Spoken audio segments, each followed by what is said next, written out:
El día que mi propio hijo me dejó agonizando en un pasillo de hospital para quedarse con mi herencia, entendí que a veces la sangre no une, únicamente delata al que te traiciona. Mi nombre es Jorge Ignacio Peralta, tengo 63 años, y esta es la historia que nunca imaginé tener que contar. Si me la hubieran narrado hace 5 años, habría acusado a cualquiera de exagerado, de dramático, de inventar tragedias para llamar la atención. Pero la vida, dicen, tiene una manera cruel de demostrarte que nadie está a salvo, ni siquiera de aquello que más ama. Nací y crecí en Asunción. Mi familia era humilde, pero honrada. Mi padre fue albañil toda su vida, mi madre, costurera. A los 12 ya sabía cargar bolsas de cemento, medir paredes y preparar mezcla. La vida me formó temprano, y quizá por eso siempre tuve una obsesión casi enfermiza por construir algo propio, una empresa, una seguridad, un futuro sólido. Y sobre todo, construir un legado para mi hijo. Mi esposa, María Elena, murió hace 9 años. Un cáncer de colon que no perdonó. Mi hijo, Ezequiel, tenía entonces 27 años y estaba terminando medicina. Lo vi llorar sobre la cama donde su madre se apagaba. Lo vi prometerle, con lágrimas sinceras, o al menos eso creí, que sería un médico ejemplar. Voy a honrarte con mi vocación, mamá, le dijo. Ese día lo abracé tan fuerte que pensé que le rompería las costillas. A partir de su graduación, me dediqué a él por completo. Financié su especialización, instalé su consultorio en una de las mejores zonas de Asunción, pagué equipos, contraté personal, hice todo lo que un padre podía hacer. Yo había levantado mi empresa desde cero, Peralta Construcciones, una firma mediana pero respetada, con contratos municipales y privados. Tenía ahorros, terrenos, maquinaria, un pequeño patrimonio que pensaba dejarle cuando yo ya no estuviera. Su consultorio era solo el primer paso para darle todo. Hasta que, sin darme cuenta, dejé de ver a mi hijo como un hombre, y lo convertí en mi único motivo para seguir respirando. Todo cambió el 17 de junio de 2024, a las 2:40 de la madrugada. Me despertó un dolor desgarrador en el abdomen. Primero fue una punzada. Luego una presión insoportable, como si algo dentro de mí estuviera a punto de reventar. Intenté incorporarme pero las piernas no me respondieron. Caí al suelo junto a la cama. Sentí como la sangre me subía a la garganta y vomité algo oscuro, espeso, caliente. No recuerdo cuánto tiempo permanecí ahí, tirado, respirando como si cada bocanada fuera la última. Cuando logré arrastrarme hasta la puerta, golpeé con la poca fuerza que tenía. Mi vecino, don Héctor, me oyó. Él se despierta a las 3 para levantar su puesto en el Mercado 4. Al verme bañado en sangre, llamó inmediatamente a la ambulancia. Me llevaron al Hospital Nacional de Itauguá, donde ingresé con una hemorragia interna severa. Cuando recuperé un poco de conciencia, un médico joven se presentó como Dr. Matías Bogado, gastroenterólogo. Señor Peralta, necesito que se mantenga despierto, me dijo. Su estado es delicado. Vamos a estabilizarlo. Llamen a mi hijo, logré murmurar. Él es médico. Lo dijeron. Lo buscaron. Él sabía que yo estaba allí. Y aún así no apareció. Horas después supe por qué.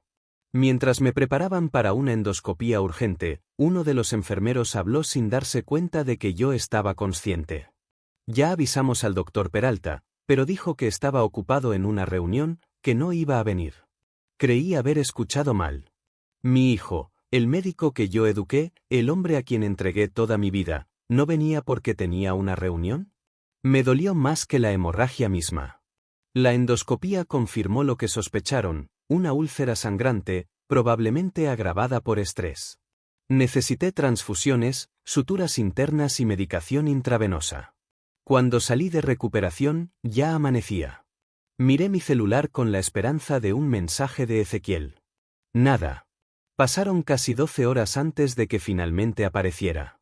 Entró al cuarto del hospital sin mirarme directamente.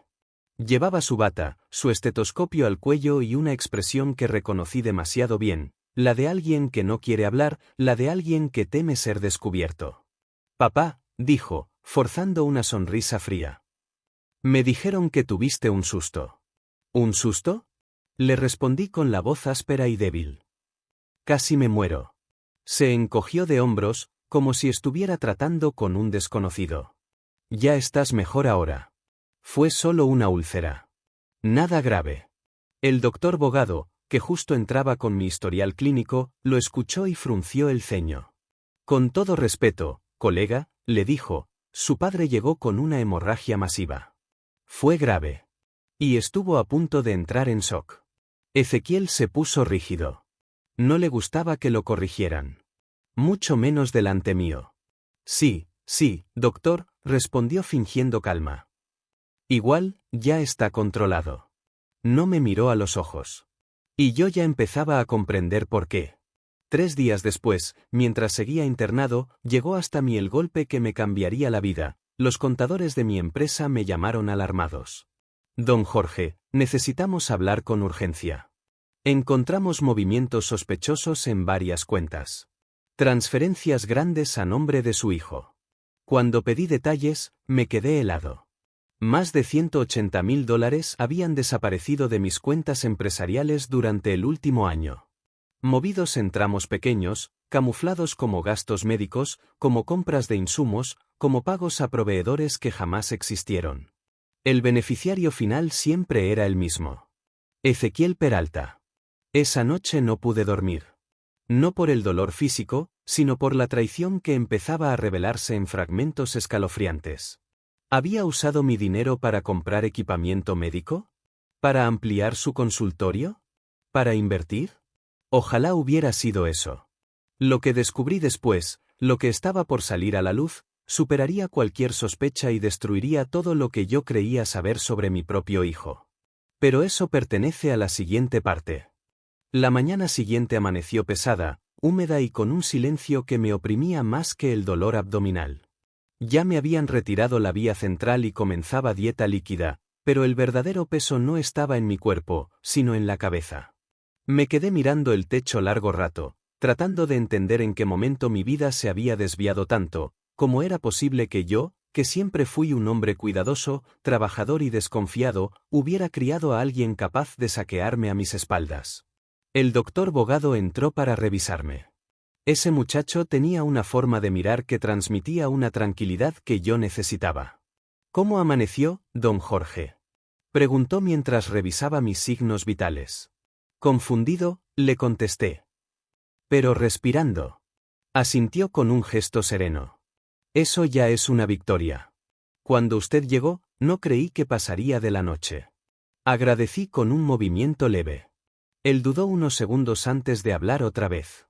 Permítame decirle algo, sin ánimo de entrometerme. Ayer, cuando su hijo vino, no lo vi preocupado. Más bien lo noté, distante. Frío. Lo había notado, claro que sí. Pero que alguien más lo dijera me atravesó como un dardo. Sí, doctor, respondí. No hace falta que lo suavice. A mí también me sorprendió. Se retiró luego de darme el alta programada para el día siguiente. Al cerrar la puerta, quedé solo con mis pensamientos, y esa soledad fue combustible para una duda que no podía seguir ignorando. Así que llamé a mi contadora, Erika Villalba, una mujer meticulosa que llevaba mis números desde hacía 15 años. Erika, dije apenas atendió. Necesito que me digas todo. Sin filtros. Y me lo dijo. Había encontrado movimientos bancarios desde hacía más de 12 meses. Pagos duplicados, transferencias fraccionadas, gastos inexistentes y desvíos disfrazados de compras de materiales. Todos los caminos, todas las transferencias, todos los nombres fantasmas apuntaban a él. A mi hijo. Don Jorge, me dijo Erika con la voz tensa, si usted no hubiera enfermado, esto habría seguido. Es sistemático. No es un error. No es una urgencia médica. Es una apropiación. No pude ni contestar. Me quedé mirando la pared como si fuera a darme una explicación que el mundo entero parecía deberme. A las 11 apareció Ezequiel. Esta vez llegó sin bata, sin estetoscopio, sin nada que lo hiciera parecer médico. Vestía jeans, una remera blanca y lentes de sol que no se quitó ni dentro del cuarto. Parecía incómodo. O tal vez simplemente lo era. Papá, saludó seco. Vine a ver si necesitas algo. Necesito respuestas, le dije sin rodeos. ¿Qué hiciste con mi dinero? El gesto de sorpresa que fingió era tan burdo que casi me insultó. ¿Qué dinero? No te hagas el tonto, Ezequiel. La contadora me mostró todo. Todos los movimientos. Todos los nombres inventados. Todas las transferencias hacia tus cuentas. ¿Me vas a decir que no sabes de qué hablo? Su mandíbula se tensó. Se quitó los lentes finalmente, revelando unos ojos cansados, irritados, como si no hubiera dormido. O como si estuviera sustentando una mentira demasiado pesada. Papá, escúchame, dijo controlando el tono. No te adelantes. Yo puedo explicarlo. Explícalo entonces. Miró hacia la puerta, como asegurándose de que nadie escuchara, y luego bajó la voz. Estaba invirtiendo, dijo. Pensé que podría multiplicar los fondos de la empresa para ampliarla. Pero salió mal. Muy mal. Perdí plata, sí, pero la idea era devolverlo todo. Mentira. Había algo en su voz, en su postura, en la forma apresurada en la que hablaba, que no encajaba con la narrativa de «solo quise ayudarte». ¿Y por qué los movimientos eran ocultos? ¿Por qué usaste nombres falsos? ¿Por qué no me avisaste? Porque vos no ibas a entender. Ese fue el primer golpe duro. Vos no ibas a entender. Como si yo fuera un ignorante. Como si él, que recién empezaba en la vida, supiera más que yo, que me partí la espalda durante 40 años. Ezequiel, le dije respirando hondo, ¿qué más hiciste? Se quedó mudo. Su silencio dijo más que cualquier confesión. En ese instante, entró una enfermera a revisar mis signos, y él aprovechó para alejarse hacia la ventana, como si necesitara escapar un segundo de mis ojos. Yo lo observé detenidamente. Había una tensión en su rostro, una inquietud que no era propia de alguien que simplemente se equivocó. Cuando la enfermera se fue, Ezequiel se acercó nuevamente. Mañana te dan el alta, ¿verdad? Eso dicen. Bien. Te paso a buscar. Su intención de irse sin responderme provocó que me incorporara un poco. Ezequiel, todavía no me dijiste qué hiciste con el resto del dinero. No estamos hablando de $1000. Estamos hablando de casi 200.000. Finalmente explotó. Porque vos no me dejaste otra opción, papá. Dijo elevando la voz, pero apagándola rápido al notar que estaba en un hospital. Nunca confías en mí. Nunca consideraste mis ideas. Siempre actuaste como si yo fuera un inútil incapaz de lograr algo sin tu sombra encima. Lo miré fijo. No con enojo.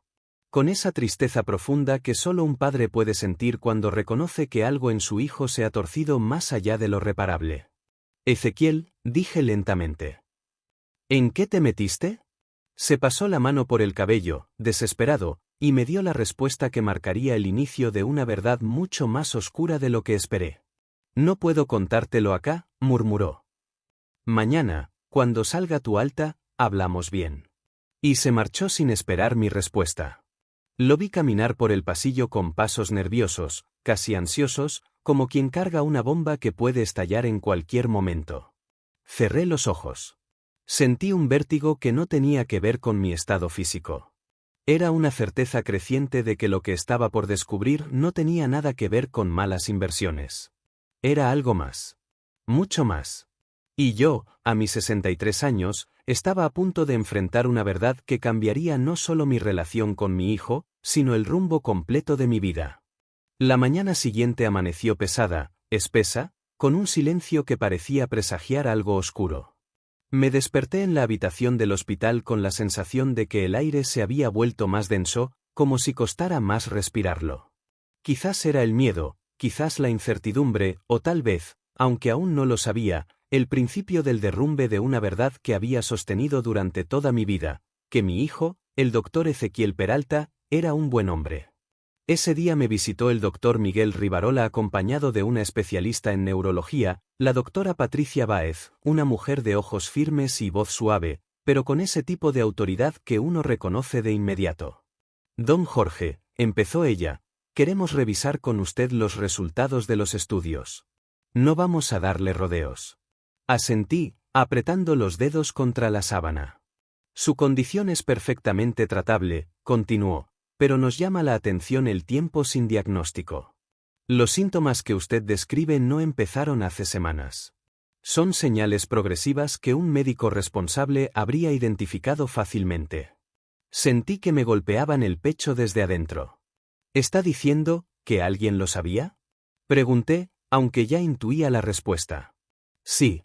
Y también, Rivarola inhaló hondo, que según el registro, usted tuvo consultas previas con un profesional que no dejó constancia de análisis ni evaluaciones mínimas. Eso no es normal. Pensé en Ezequiel. En su rostro serio, en su tono de fastidio cuando lo llamaba. Pensé en cómo me despachaba con 2 palabras, en cómo evitaba llevarme al hospital. Pero aún no quería creerlo. No un padre. No yo. No sobre mi hijo. Me quedé en silencio mientras ellos seguían explicando los aspectos clínicos. Yo solo escuchaba fragmentos: degenerativo, pero controlable, daño reversible, tratamiento inmediato. Pero cada palabra chocaba contra una idea martillada en mi cráneo: Ezequiel debió verlo. Ezequiel debió saberlo. Ezequiel no me cuidó. En medio de esa tormenta interna, recibí una visita inesperada. La puerta se abrió y entró Mariela Duarte, mi vecina. Llevaba una bolsa con ropa limpia y unas galletas caseras. «Ay, don Jorge», dijo con la voz entrecortada, «me asustó mucho ese día. No podía quedarme tranquila sin venir a verlo». Le agradecí como pude. Su presencia me dio un poco de calma, como si la realidad recuperara un sentido mínimo. Me preguntó si Ezequiel ya había aparecido. Tuve que admitir que no. «Eso no está bien», murmuró ella. «Un hijo no abandona a su padre así. Y menos un médico». Yo quería defenderlo, pero las palabras se me atoraban. Me limité a desviar la mirada hacia la ventana, donde un rayo de luz atravesaba las cortinas. «Debe estar ocupado», dije, sabiendo que era mentira. La verdad era otra, aunque todavía se escondía tras el telón. Pasaron las horas. Me aplicaron medicamentos, me hicieron pruebas nuevas y más precisas. En cada procedimiento, los médicos insistían en lo mismo: esto pudo haberse evitado. Y lentamente empecé a sentir algo que nunca antes había sentido hacia mi propio hijo. Desconfianza.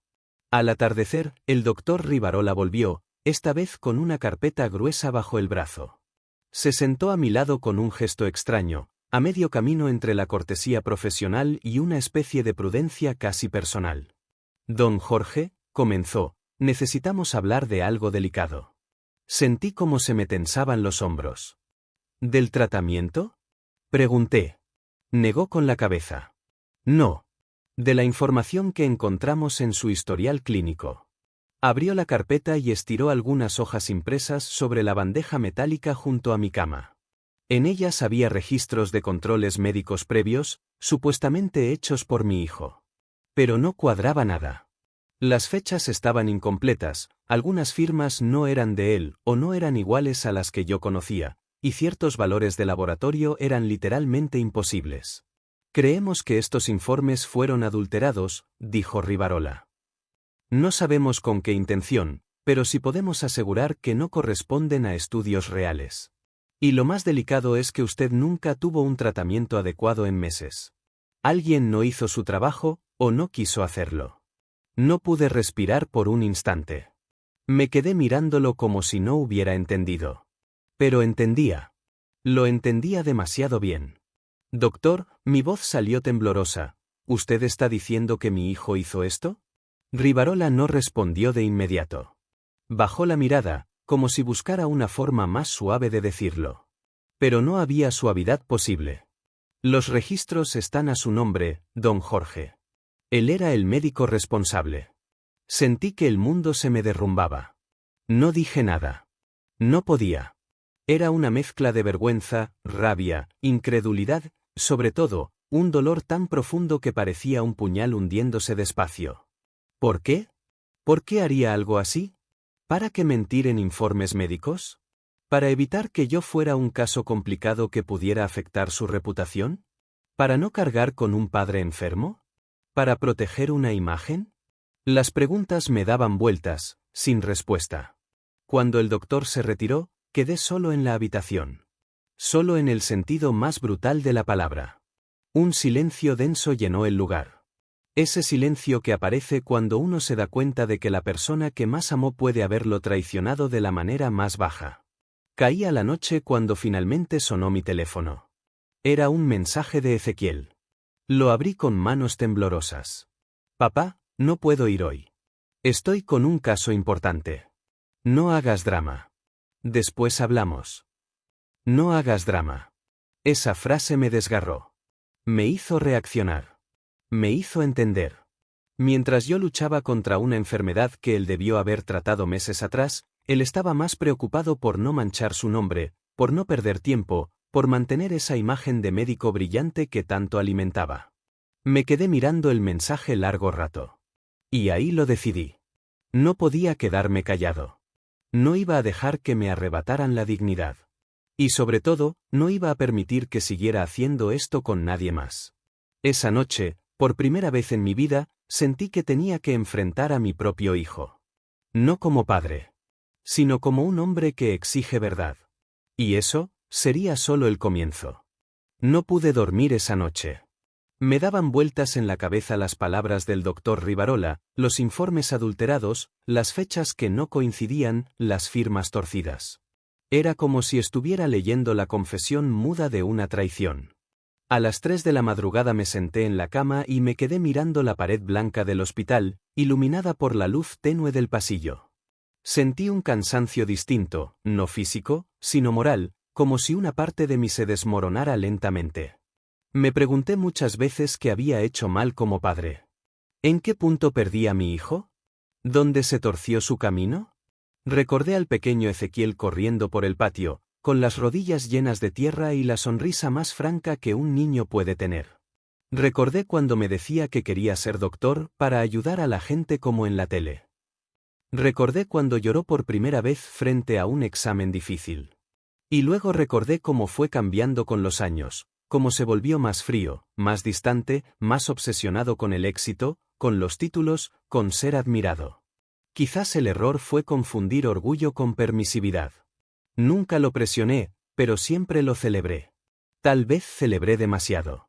Al amanecer, la enfermera me despertó suavemente para los controles rutinarios. Le pedí un café y me acomodé, tratando de ordenar mis pensamientos. Tenía que decidir qué hacer. No podía, no quería, acusarlo sin antes hablar con él. Era mi hijo. Lo necesitaba mirarme a la cara y darme una explicación, aunque fuera dolorosa. A media mañana, el doctor Rivarola entró nuevamente a mi habitación. Venía cargando una carpeta distinta, más delgada, pero con expresión aún más seria. Don Jorge, tenemos más resultados, dijo. Asentí, preparándome para lo peor.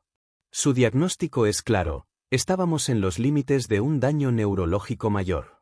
Afortunadamente, reaccionamos a tiempo. Pero quiero ser absolutamente honesto con usted, suspiró. Si se hubiera tratado esto cuando aparecieron los primeros síntomas, la evolución habría sido mucho más leve.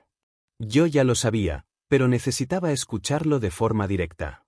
Doctor, le dije, ¿usted cree que mi hijo, que Ezequiel, realmente sabía todo esto? Rivarola apretó los labios antes de responder. No puedo afirmar lo que él sabía. Pero puedo afirmar lo que no hizo. Y eso, para un médico, es imperdonable.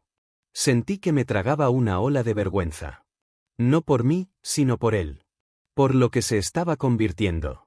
Me quedé callado varios segundos antes de decir. Necesito hablar con él. Rivarola asintió. ¿Puedo intentar localizarlo a través del hospital?, ofreció. No, respondí rápido. No quiero que se entere por nadie más. Quiero verlo yo. Quiero escucharlo yo. El doctor no insistió. Sabía que era un asunto personal, demasiado profundo para tener intermediarios. Cuando salió, quedé solo otra vez. Alrededor del mediodía decidí llamar a Ezequiel. Esta vez atendió. ¿Qué pasa, papá? Estoy ocupado, dijo de entrada, como si el simple hecho de oír mi voz lo incomodara. Quiero verte, respondí. Hoy. Papá, ya te dije que tengo guardia. No puedo andar saliendo por cualquier cosa. Algo dentro de mí se rompió al escucharlo decir cualquier cosa. Como si mi enfermedad, mi dolor, mi angustia fueran detalles insignificantes. Es urgente, dije, más firme. Necesito hablar con vos de manera seria. Hubo un silencio breve. O breve para él. Para mí fue eterno. Está bien, respondió. Te paso a ver 5 minutos. Pero no puedo quedarme mucho. Colgó sin despedirse. Me quedé mirando el teléfono mientras mi respiración se volvía más pesada.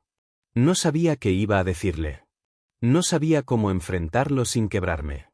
Pero sí sabía que ya no había marcha atrás. Pasaron 2 horas. 2 horas eternas que se me clavaban en los nervios. Cada vez que escuchaba pasos en el pasillo, pensaba que era él. Cada vez que no era, sentía una mezcla de ansiedad y rabia. A las 4 de la tarde se abrió la puerta.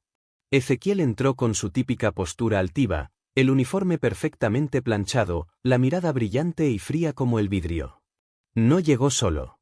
A su lado venía su esposa, Carla, abogada, siempre elegante, siempre impecable, siempre con ese aire de superioridad que le brotaba por cada poro. Papá, tenemos poco tiempo, dijo Ezequiel, cruzándose de brazos. ¿Qué pasa ahora? Carla ni siquiera saludó. Solo se quedó detrás de él, observándome como quien evalúa un objeto antiguo. ¿Por qué no me ayudaste cuando te lo pedí? Pregunté sin rodeos. Ezequiel frunció el ceño, impaciente. Papá, ya te expliqué que tus síntomas no eran nada grave. ¿Y los informes falsificados? Dije, clavándole la mirada. Carla giró de inmediato, tensa. Ezequiel se quedó quieto, congelado. ¿Qué informes? Preguntó él, pero su voz tembló por primera vez. Los que supuestamente hiciste vos, respondí. Los que tienen tu nombre. Tus firmas. Tus evaluaciones inexistentes. Su expresión cambió. Algo en su cara dejó de ser humano por un segundo. Era miedo. Pero no miedo por mí. Miedo por él mismo. No sé de qué estás hablando, balbuceó. No mientas, dije, sin levantar la voz. Ya me lo confirmaron los médicos. Los estudios no existen. Las evaluaciones nunca se hicieron. Falsificaste mis controles. Carla intervino entonces, con voz áspera. No acuses sin pruebas, Jorge. Las pruebas están en la carpeta del hospital, respondí. Si querés, se las pido ahora mismo. Ezequiel me miró como si yo fuera una amenaza. Como si yo, su padre, fuera capaz de destruirle la vida con una sola frase.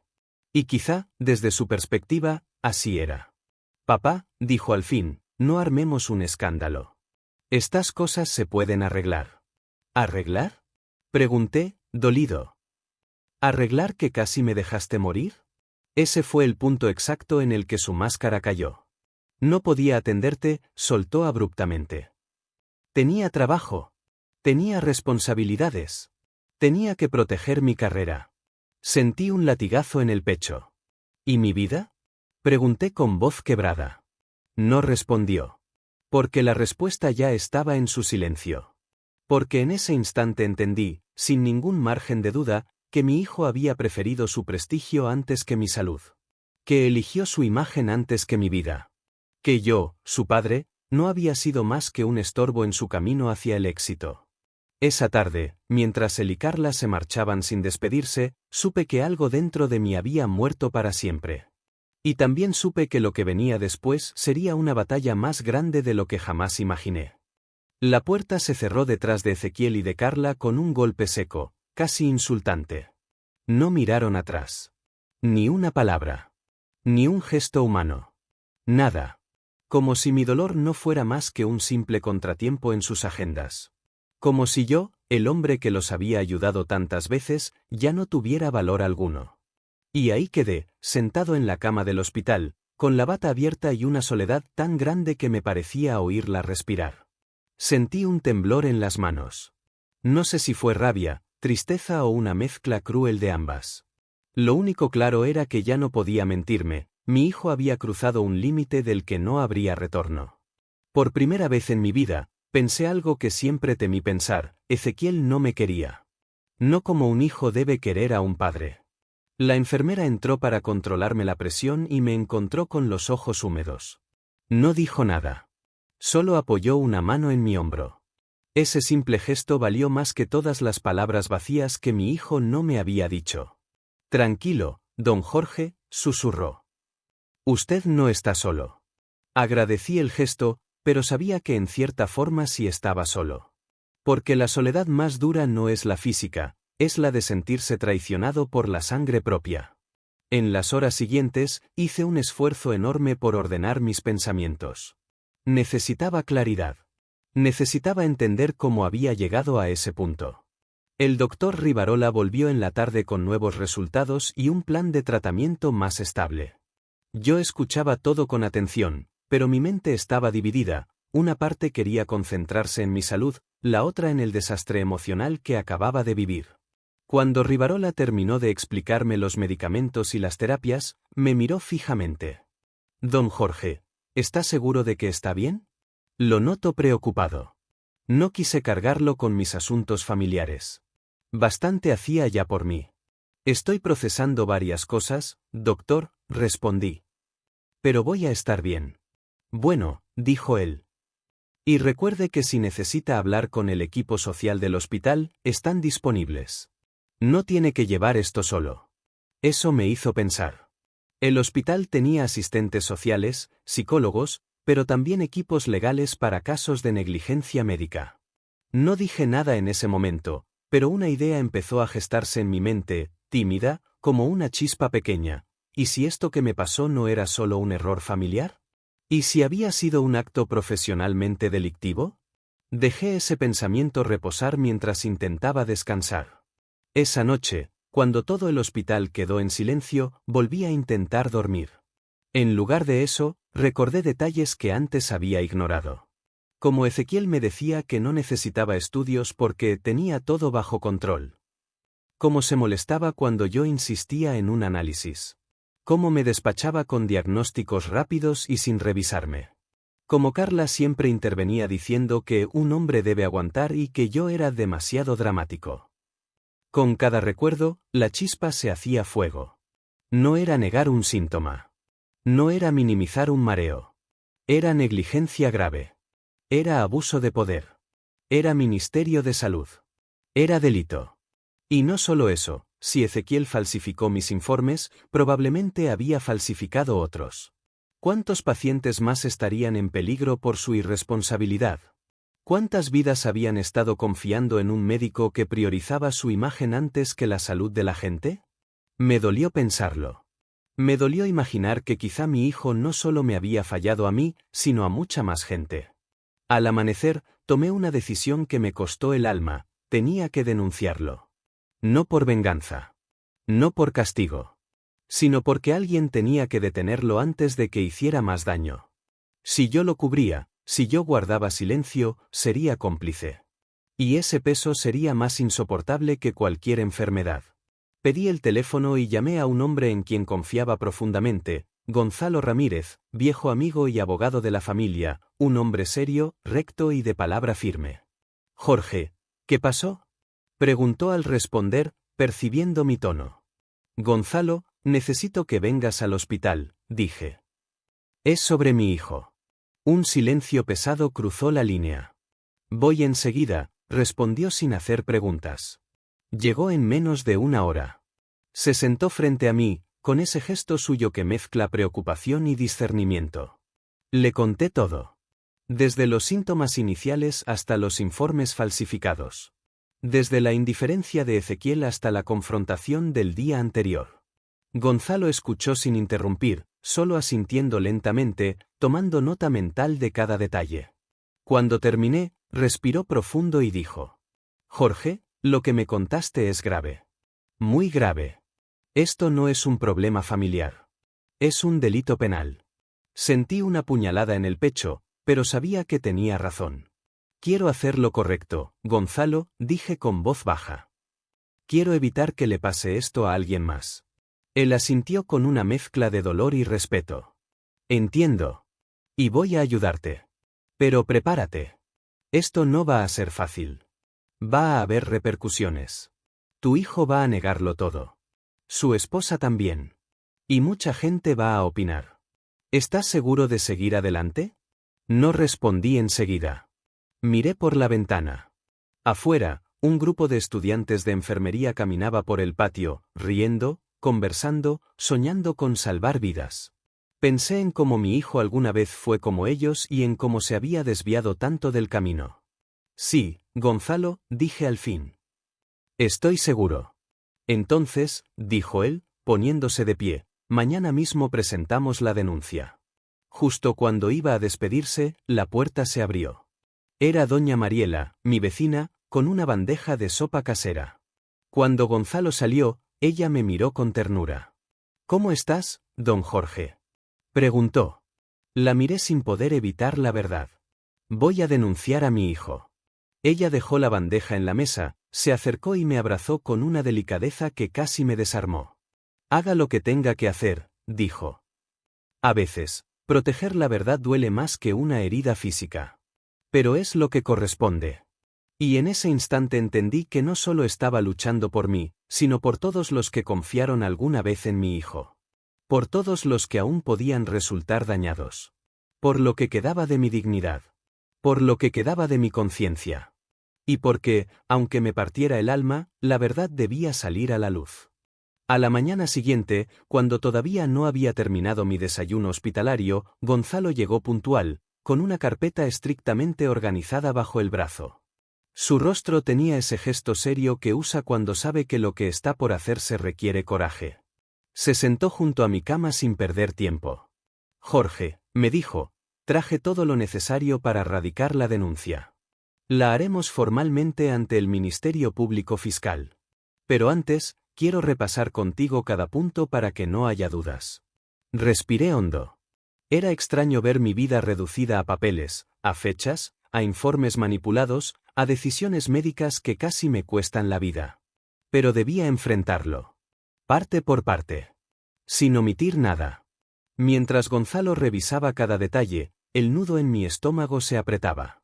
Pero no era miedo. Ya lo había sentido. Esto era distinto, una determinación fría que se instala cuando uno sabe que no hay vuelta atrás. Bien, dijo Gonzalo al cerrar la carpeta. ¿Estás listo? Asentí. El traslado al Ministerio Público fue lento, pero en cada metro que avanzaba sentía que mi decisión ganaba peso. No era solo denunciar a mi hijo. Era denunciar a un profesional que había puesto vidas en riesgo.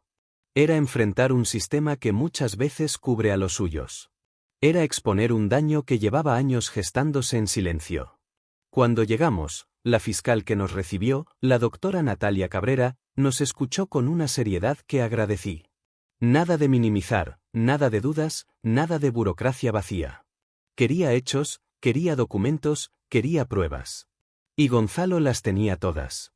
Después de una hora de declaración, la fiscal Cabrera dejó su lapicera sobre la mesa y respiró hondo. Señor Mansilla, me dijo, lo que usted relata es muy grave. Esto no es solo mala praxis. Aquí hay posible falsificación de documentos, omisión del deber de cuidado y ocultamiento de información médica. Voy a abrir una investigación formal. Sus palabras fueron duras, pero justas.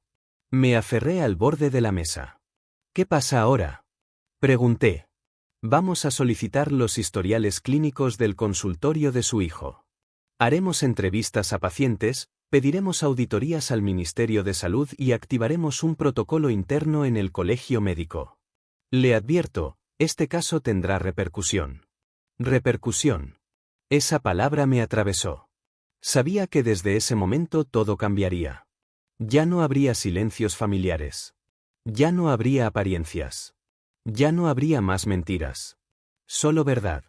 Solo justicia. Para bien o para mal. Cuando salimos, el sol golpeaba fuerte y me dolieron los ojos. Era como si el mundo siguiera adelante mientras mi vida se abría en canal. Gonzalo colocó una mano en mi hombro. Jorge, lo hiciste. Ahora déjame a mí continuar con la parte legal. Gracias, dije, sintiendo que la palabra se quedaba corta. No agradezcas. Esto era necesario. Esa tarde regresé al hospital agotado, emocionalmente drenado. Sin embargo, algo en mi interior estaba sorprendentemente en calma. Había hecho lo que correspondía, aunque me doliera, aunque me rompiera. Había elegido el camino correcto en lugar del camino fácil. Dormí unas horas, pero la tranquilidad duró poco. A las 9:17, mi celular empezó a vibrar sin parar. Primero fueron llamadas. Luego mensajes. Finalmente, audios. Todos de Carla. ¿Qué hiciste? ¿Cómo pudiste denunciar a tu propio hijo? ¿Estás loco? Nos vas a destruir. Vas a pagar por esto, Jorge. Te lo juro. Sí, así, sin filtros. Sin respeto. Sin humanidad. Una mujer a la que yo había recibido en mi casa durante años hablándome como si fuera un enemigo. Decidí no responderle. No iba a permitir que me manipulara con gritos y amenazas. Pero sabía que esas llamadas eran solo el comienzo. Una hora después, mi enfermera entró con expresión preocupada. Don Jorge, tiene otra visita. Y ahí estaba Sofía, mi nieta. Apenas la vi, sentí un alivio que casi me dobló las rodillas. Usaba una camperita liviana y tenía los ojos rojos, seguramente de llorar. Abuelo, murmuró apenas entró. Mamá me contó todo. Pero no como ella quería. Me gritó, me culpó, dijo que vos estabas enfermo de la cabeza. Yo no le creí. Vine directo a verte. La abracé con todas mis fuerzas, cuidando no tirar los tubos. Mi amor, le dije, no quiero que estés en el medio de esto. Ya estoy en el medio, respondió ella con firmeza inesperada. Y quiero escuchar la verdad de tu boca. Le conté todo. Absolutamente todo. Sin suavizarlo, sin omitir. Ella escuchó sin interrumpir, con el ceño fruncido, conteniendo lágrimas. Cuando terminé, se quedó en silencio largo rato. No puedo creer que papá hiciera algo así, dijo al fin. Y mamá, tampoco la reconozco. Son decisiones que tomaron, le respondí, acariciándole el cabello. Decisiones que ahora tienen consecuencias. ¿Vos estás bien con lo que hiciste? Preguntó, buscando algo más que una respuesta legal. ¿Podés dormir tranquilo sabiendo que denunciaste a tu propio hijo? La pregunta me perforó. No estoy bien, admití. Pero dormiría mucho peor si dejara que él siguiera haciendo daño. Sofía apoyó su cabeza en mi hombro. Si vos crees que esto es lo correcto, entonces te apoyo. Porque sé que vos no harías algo injusto. Sos la persona más honesta que conozco. Quise responderle, pero me tembló la voz. La abracé otra vez. Ella era la única luz en medio de una tormenta que parecía no tener fin. A la mañana siguiente, mientras terminaba mi desayuno, Rivarola entró con un gesto que no supe descifrar. Don Jorge, dijo con cautela. Necesito advertirle que se generó un movimiento fuerte dentro del hospital. Médicos, administrativos, muchos ya se enteraron del caso. Era de esperar, respondí. Sí, pero hay algo más. Algunos colegas de su hijo se comunicaron con la dirección médica. Al parecer, este no es el único reporte de irregularidades en su consultorio. Su denuncia abrió una puerta que quizás llevaba años cerrada. Sentí una mezcla de sorpresa y dolor. ¿Otros pacientes también? Aún no lo sabemos, respondió. Pero es posible. Ahí lo entendí. Ahí sentí la certeza en el pecho, tan pesada como una piedra. No estaba destruyendo a mi hijo. Estaba frenando un daño que él llevaba demasiado tiempo causando. Respiré profundo. Me incorporé en la cama. Y dije en voz alta, como quien pronuncia una condena inevitable. Entonces que se investigue todo. Y fue así como el caso de Ezequiel Mansilla dejó de ser un conflicto familiar y se convirtió oficialmente en uno de los escándalos médicos más grandes de mi región. Pero aún me quedaba enfrentar algo más duro, algo que yo sabía que tarde o temprano ocurriría. La llamada de mi hijo desde la prisión preventiva. Y cuando ese teléfono sonara, nada volvería a ser igual. La llamada que había estado temiendo finalmente llegó 2 días después, cuando el cielo estaba gris y un viento frío se colaba por la ventana entreabierta de mi habitación. El celular vibró con insistencia. En la pantalla, un número desconocido. Pero yo ya sabía. Lo sentí en el pecho antes de responder. Atendí. ¿Papá? Su voz estaba rota, temblorosa, como si hablara desde un túnel húmedo. Cerré los ojos. Era la voz de mi hijo, sí, pero había algo más, miedo. Un miedo que nunca antes le había oído. Sí, Ezequiel, respondí, manteniendo la calma. Te escucho. Hubo un silencio largo. Un silencio que parecía suplicar. ¿Por qué hiciste esto? Preguntó al fin, con un hilo de voz. ¿Por qué me odias tanto? Me dolió. Me dolió como una puñalada. Pero no me dejé quebrar. No te odio, le dije. Nunca te odié. Pero tus decisiones me obligaron a actuar. Casi me mataste, hijo. Y a otros también. No. Gritó él, o al menos intentó gritar, porque su voz se quebró. No fue así. Yo te estaba cuidando.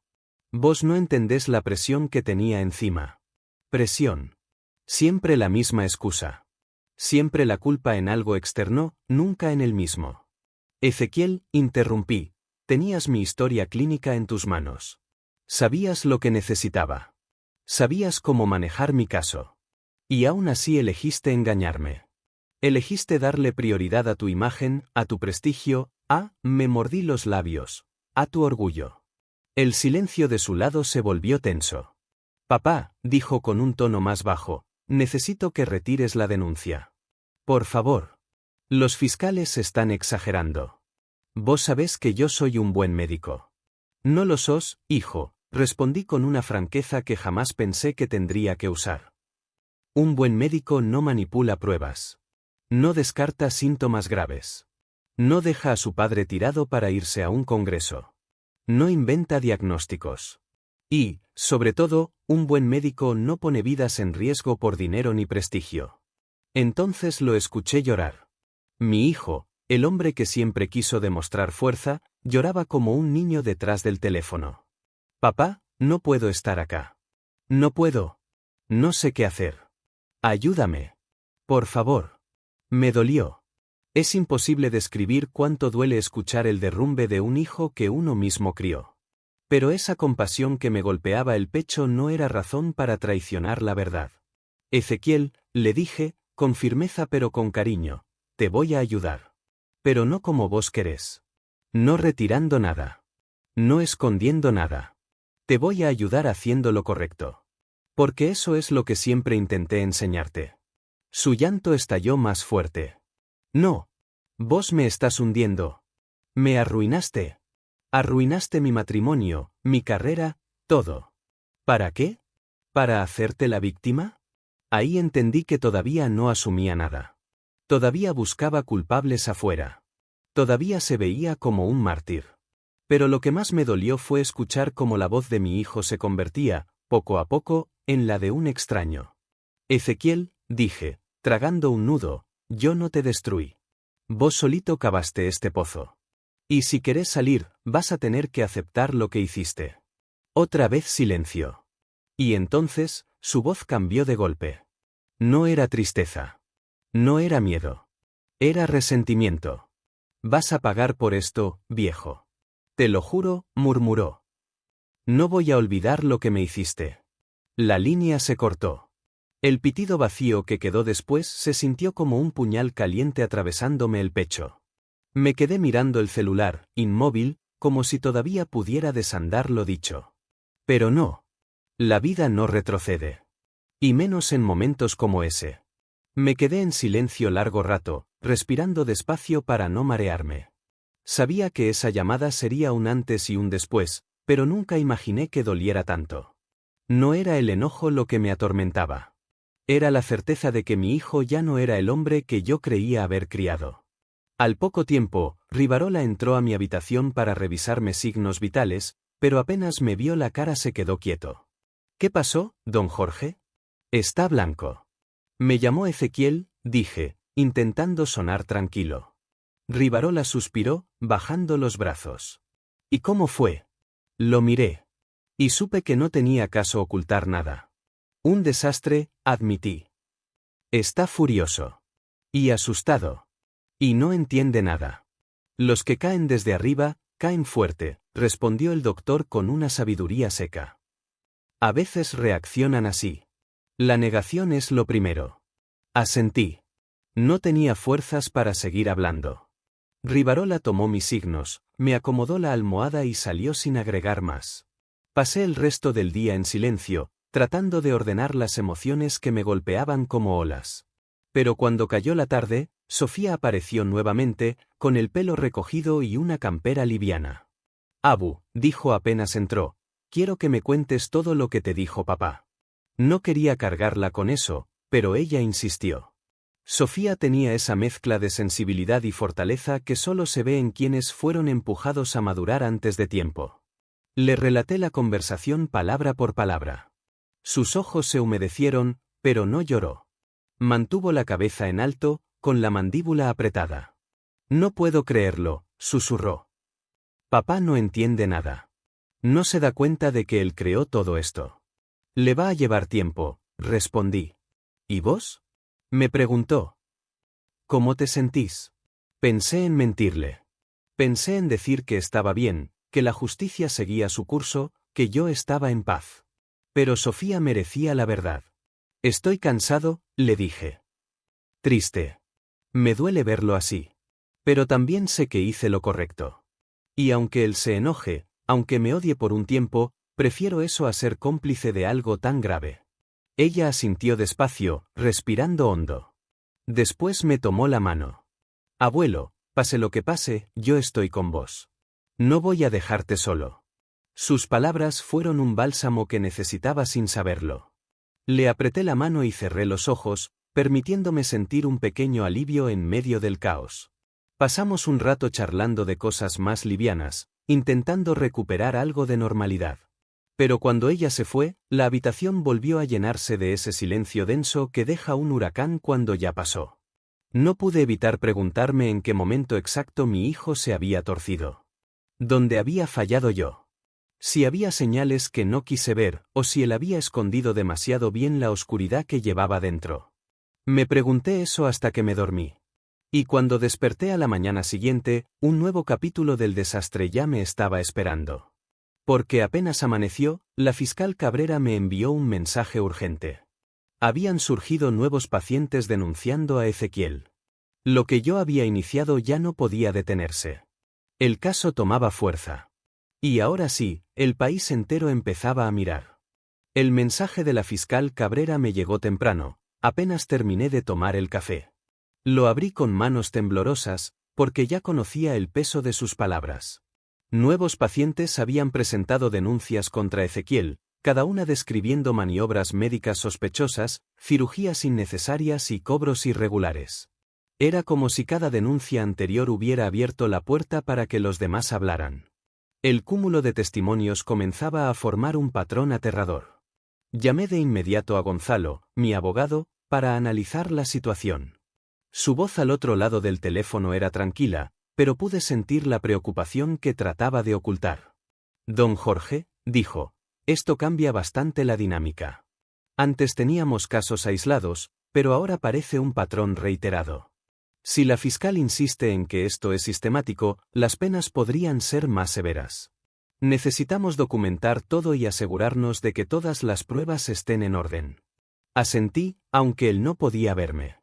Mis manos temblaban mientras miraba la ventana, el amanecer de Buenos Aires se filtraba entre las cortinas, pero ni la luz podía aliviar la sensación de que mi vida había sido arrastrada a un remolino del que era imposible escapar. Gonzalo, dije con voz firme, hagamos lo que tengamos que hacer. Si esto significa más testigos, más audios, más registros médicos, yo los voy a conseguir. Necesito que Ezequiel pague por lo que hizo. Por todos. Lo sé, respondió él. Pero también hay que prepararnos para la reacción mediática. Los medios van a ir tras tu hijo con todo. Vas a necesitar estar listo para mantener la calma y sobre todo proteger a Sofía. Sofía. La recordé de inmediato, en su habitación, concentrada en los estudios, con la madurez de alguien que ya había visto demasiado. Tomé aire profundo. La protección de mi nieta se había vuelto mi prioridad absoluta. Esa mañana me reuní con ella. Sofía escuchó atentamente mientras le explicaba los nuevos casos de pacientes que se habían acercado a la fiscalía. No lloró ni se asustó, pero vi cómo sus manos se cerraban en puños, un gesto que me confirmó que estaba más fuerte de lo que cualquiera podría esperar a sus 16 años. Abuelo, me dijo, necesitamos asegurarnos de que esto no afecte nuestro futuro. No podemos permitir que su culpa nos arrastre. Yo quiero estudiar medicina, y no voy a dejar que nada ni nadie me desvíe de eso. Le sonreí, sintiendo un alivio amargo. Su decisión de enfrentar la realidad con tanta claridad me llenaba de orgullo, a la vez, de tristeza por todo lo que había perdido a su corta edad. Ese mismo día, la fiscal me convocó a declarar como testigo principal de las denuncias. Caminé hacia el edificio de la fiscalía, sintiendo como cada paso se hacía más pesado. La memoria de la cirugía que casi me cuesta la vida estaba viva en mi mente, cada recuerdo punzaba con intensidad. Entré en la oficina y encontré a la fiscal Cabrera revisando documentos con minuciosa atención. Don Jorge, me saludó, gracias por venir. Su testimonio es clave. Cada detalle que nos fortalecerá el caso contra su hijo. Comencé a relatar todo, desde las sospechas iniciales hasta las conversaciones privadas con Ezequiel y las pruebas que habíamos recopilado en su contra. Cada palabra que pronunciaba parecía pesar toneladas, pero era necesario. No podía permitir que la compasión o el miedo nublaran mi juicio. Luego llegó el momento de hablar sobre Sofía. La fiscal me preguntó directamente si había algún riesgo de que Ezequiel intentara influir en ella durante el proceso judicial. Es su nieta, dije. Y voy a protegerla a toda costa. No permito que este hombre la vea hasta que cumpla su condena y comprenda la magnitud de lo que hizo. Sofía es joven, brillante, y no debe cargar con la culpa ni la confusión de sus padres. Cabrera asintió. Sabía que podía confiar en mí, y eso era algo que valoraba. La reunión continuó con los detalles de cada paciente, las pruebas documentales, los registros médicos y las grabaciones de audio que habíamos recopilado cuidadosamente. Cada elemento fortalecía el caso y dejaba menos margen para que Ezequiel intentara escapar de la justicia. Al salir de la fiscalía, la ciudad parecía diferente. Las calles de Buenos Aires estaban llenas de gente y ruido, pero para mí, todo parecía silencioso y pesado. Era como si cada paso estuviera impregnado de la gravedad de lo que estaba en juego. Recordé la llamada que mi hijo me había hecho, su voz quebrada, suplicando una compasión que no podía conceder. Y me dolió de nuevo, con intensidad. Cuando llegué a casa, me encontré con Sofía sentada en la sala de lectura, rodeada de libros y anotaciones. Me miró con ojos atentos, esperando saber cómo había ido la reunión. Todo avanza, le dije. La fiscal está recopilando pruebas y el caso se está fortaleciendo. Pero necesitamos mantenernos unidos y concentrados. Ella asintió y me sonrió. Había una resolución silenciosa en su gesto, una fortaleza que me conmovió. La miré y pensé en cómo, a pesar de todo, había logrado mantener su dignidad y su enfoque en un futuro mejor. Esa noche, mientras preparaba documentos y revisaba registros médicos, recibí otra llamada de Ezequiel. La voz era más fría que antes, cargada de resentimiento y miedo. Papá, dijo, ¿tenés idea de lo que estás haciendo? Esto me va a destruir. No podés permitir que sigan sumándose casos. Tenés que parar. No, respondí con calma. No voy a detener nada. Cada acción tuya que dañó a alguien será documentada y presentada ante la justicia. Esto no se trata de venganza. Se trata de justicia. Pero, intentó argumentar, yo soy tu hijo. Podés perdonarme. Ezequiel, interrumpí, ya no sos mi hijo. Sos un hombre que tomó decisiones que pusieron vidas en riesgo y traicionaron a su familia. Tu arrepentimiento ahora no cambia eso. Hubo un silencio prolongado. Luego, su voz bajó a un susurro, casi inaudible. No sabes lo que es perderlo todo, dijo finalmente. No sabes lo que se siente. Lo sé, respondí. Y por eso, más que nunca, la justicia debe seguir su curso. Solo así habrá reparación para los que sufriste y la oportunidad de aprender de tus errores, si es que realmente estás dispuesto a cambiar. Colgó. Y esta vez, no hubo súplicas. No hubo llanto. Solo un vacío que llenaba la habitación. Durante los días siguientes, los medios comenzaron a acercarse, aunque no directamente. Periodistas me llamaban buscando declaraciones, pero mantuve la compostura y no comenté nada fuera de la fiscalía. Proteger a Sofía seguía siendo la prioridad. Cada noche repasaba la lista de pacientes que Ezequiel había afectado, anotando detalles, confirmando fechas y verificando evidencias. Era un trabajo pesado, emocionalmente agotador, pero necesario. Finalmente, después de una semana intensa, Gonzalo me informó que la fiscalía estaba lista para emitir la acusación formal completa. Ezequiel enfrentaría cargos de estafa agravada, falsificación de documentos médicos y negligencia grave, mientras que los otros implicados, en caso de haberlos, serían identificados y citados. Don Jorge, dijo Gonzalo, estamos en la etapa final. La acusación será contundente, y las posibilidades de que Ezequiel y su cómplice intenten evadir la justicia son mínimas. Todo lo que resta es esperar la audiencia y asegurarnos de que Sofía esté protegida durante el proceso. Asentí. Sabía que lo que venía sería duro. Lo sabía desde el primer día que descubrí lo que mi hijo había hecho. Pero también estaba consciente de que esta era la única manera de asegurar justicia, no solo para mí y Sofía, sino para todas las víctimas que habían confiado en Ezequiel y habían sido traicionadas. Esa noche, me senté frente a la ventana de mi departamento en Palermo, viendo cómo las luces de la ciudad brillaban como pequeñas esperanzas en la oscuridad. Pensé en Sofía, en su fuerza y en cómo se había convertido en un faro de esperanza en medio de tanto dolor. Y supe, con una claridad dolorosa pero firme, que aunque Ezequiel había destruido gran parte de lo que era nuestra familia, no había logrado destruir todo. Lo más importante seguía intacto, la integridad y la vida de mi nieta, y mi compromiso de protegerla a toda costa. El camino por delante sería difícil, pero por primera vez en días sentí una calma relativa. La justicia estaba en marcha, y yo estaba decidido a que nada ni nadie la detuviera. El día que nos convocaron a la audiencia preliminar, la tensión en mi pecho era casi insoportable. Caminaba por los pasillos del Palacio de Justicia en Buenos Aires con Sofía a mi lado, y sentía como cada paso resonaba como un recordatorio de todo lo que habíamos vivido. Su mano en la mía era firme, segura, y me daba la fuerza que necesitaba para mantener la compostura frente a la tormenta que se avecinaba. A pesar de su corta edad, Sofía parecía comprender que estábamos en un momento decisivo, un instante que marcaría el futuro de nuestra familia y el destino de mi hijo. Al entrar al tribunal, la sala estaba llena de abogados, asistentes judiciales y algunos periodistas. No había cámaras, pero el ambiente estaba cargado de expectación. La fiscal Cabrera nos saludó con un gesto breve, consciente de que el proceso que se avecinaba sería largo y doloroso. Gonzalo, siempre prudente, me dio un leve asentimiento.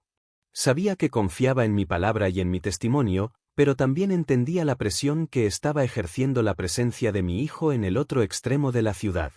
Ezequiel no estaba presente todavía, pero su sombra se sentía en el aire. Los cargos eran severos: estafa agravada, falsificación de documentos médicos y negligencia grave que había puesto en riesgo vidas humanas. Cada uno de los abogados de las víctimas y representantes legales de la Fiscalía estaban listos para exponer evidencia irrefutable. Sabía que su tiempo de argumentación sería limitado y que cualquier intento de manipulación o engaño sería detectado de inmediato. Cuando la audiencia comenzó, la fiscal presentó un resumen detallado de todas las denuncias. Cada paciente, cada registro médico, cada grabación de audio y vídeo estaba dispuesto como evidencia de un patrón sistemático de fraude y negligencia. Mientras escuchaba, recordé a cada víctima, desde ancianos que confiaron en Ezequiel hasta amigos cercanos que nunca imaginaron que su médico de confianza pudiera traicionar la ética de manera tan brutal. La sala estaba en silencio, solo interrumpido por el suave murmullo de los papeles y las voces de los abogados explicando los procedimientos. Luego llegó mi turno. Me levanté, sentí la mirada de todos sobre mí y respiré profundamente. Mi voz estaba firme, pero contenía un hilo de emoción que no pude controlar del todo. Comencé relatando la historia desde el principio, desde el primer indicio de fraude hasta el momento en que mi hijo me negó la transfusión que podía haberme salvado la vida. Cada detalle fue presentado con precisión y claridad, consciente de que cualquier duda podría ser explotada por su defensa. Señores del tribunal, dije, Ezequiel Romero, a quien conocí como mi hijo, tomó decisiones que no solo traicionaron mi confianza, sino que pusieron en riesgo la vida de pacientes inocentes y causaron daños irreparables a familias enteras. Su comportamiento no fue aislado ni accidental, fue un patrón sistemático de engaño y manipulación, que utilizó para beneficiarse económicamente y proteger sus propios intereses a costa de otros. La sala permaneció en silencio. Sofía, sentada a mi lado, me miraba con atención. No derramó una lágrima, pero vi cómo sus ojos reflejaban el dolor y la indignación que compartíamos. A pesar de su edad, comprendía que estábamos luchando por justicia, no solo por nosotros, sino por cada persona que había sido víctima de las decisiones irresponsables y criminales de Ezequiel. Al concluir mi testimonio, la fiscal presentó los documentos de respaldo. Facturas, registros de cirugías innecesarias, transferencias de dinero y testimonios de otros médicos que habían sido cooptados o engañados para participar en sus esquemas. Cada evidencia reforzaba la magnitud del daño causado y dejaba en claro que no había justificación posible para sus acciones. Gonzalo me dio un breve asentimiento, sabía que había hecho lo correcto y que la evidencia respaldaba cada palabra que había pronunciado. Durante la audiencia, también se mencionó a Laura, la abogada cómplice que había trabajado junto a Ezequiel para desviar fondos y falsificar documentos legales. Su nombre apareció en varios registros y su participación era evidente. El tribunal solicitó que se iniciaran procedimientos paralelos para asegurar que ella también enfrentara las consecuencias legales de sus acciones. La idea de que su castigo sería inevitable me dio cierta sensación de alivio, pero también recordé que Sofía aún estaba directa e indirectamente vinculada a estos eventos. La protección de su bienestar seguía siendo mi prioridad. Al final de la jornada, la audiencia terminó con la orden de la Fiscalía de avanzar con la acusación formal completa. Ezequiel y Laura serían citados para responder a cada uno de los cargos, y se estableció un calendario para las audiencias posteriores. Mientras salíamos del tribunal, sentí una mezcla de alivio y tensión. La justicia comenzaba a caminar, pero el camino aún era largo y doloroso. Esa noche, mientras revisaba documentos en mi estudio, recibí una carta inesperada. Era de Laura, enviada a través de Gonzalo. La caligrafía era temblorosa, casi infantil, y las palabras reflejaban un estado emocional que no había mostrado antes. Admitía toda su participación en los crímenes, su arrepentimiento por los daños causados, y de manera sorprendente, pedía que Sofía no se viera afectada ni involucrada durante su tiempo en prisión. Por primera vez, Laura mostraba preocupación genuina por la hija que compartía con Ezequiel, aunque de manera indirecta. Esto me hizo reconsiderar la naturaleza humana, incluso los que habían caído más bajo podían mostrar destellos de conciencia y cuidado. Al día siguiente, Gonzalo me informó que la Fiscalía estaba evaluando si ofrecerles a Ezequiel y Laura la posibilidad de declarar culpabilidad a cambio de una reducción de pena. Esta estrategia permitiría que el proceso judicial avanzara más rápido, asegurando al mismo tiempo que las víctimas recibieran indemnizaciones y que Sofía permaneciera protegida de cualquier contacto innecesario. La decisión no era fácil, implicaba que los responsables admitieran sus crímenes, pero también significaba un camino hacia la justicia más eficiente. Mientras tanto, en casa, Sofía continuaba con sus estudios. La rutina nos mantenía ocupados y enfocados.